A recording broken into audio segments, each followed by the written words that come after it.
La più importante contro la criminalità organizzata di stampo mafioso a nord-est. Così il procuratore distrettuale di Venezia Bruno Cherchi ha definito l'operazione At Last, che dalle prime luci del mattino ha visto impegnati oltre 300 uomini della Guardia di Finanza e della Polizia, coordinati dalla DDA di Venezia. Nella città lagunare a Casal di Principe in Veneto orientale, eseguite 50 misure cautelari, 47 in carcere, 3 ai domiciliari e 9 provvedimenti di obbligo di dimora e di altro tipo.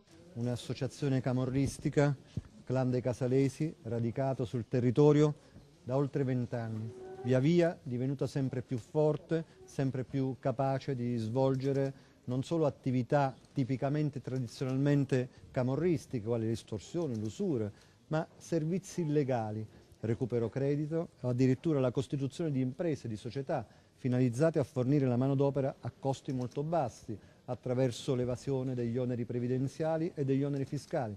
Società create proprio per fornire manodopera, per ottenere in subappalto lavori, per acquisire ulteriore ricchezza. L'indagine condotta dal GICO del Nucleo di Polizia Economico-Finanziaria della Guardia di Finanza di Trieste e dalla Squadra Mobile di Venezia ha portato al sequestro di beni per 10 milioni.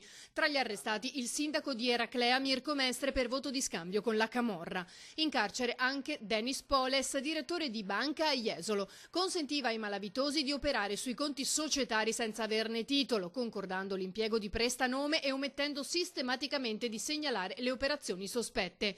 C'è anche un appartenente alla Polizia di Stato accusato di aver fornito informazioni riservate agli uomini del clan relative ad indagini nei loro confronti, entrando illecitamente nelle banche dati della Polizia. È accusato anche di aver garantito protezione e supporto dopo i controlli di altre forze di polizia. Sono 82 i nomi contenuti nell'ordinanza di custodia cautelare di 1000 pagine messa dal giudice delle indagini preliminari e tra i 32 accusati di associazione a delinquere di stampo camorristico 416 bis ci sono 16 persone residenti a Eraclea, 5 a San Donà di Piave, una a Mestre, 2 a Jesolo, una a Torre di Mosto, una a Fossalta di Piave, una a Musile e una nel Trevigiano a Zerobranco. Fondamentale la sinergia tra le parti coinvolte nell'indagine. Il ruolo è stato della condivisione fin dai primi momenti di tutti gli elementi che poi andavamo a raccogliere nel corso delle attività.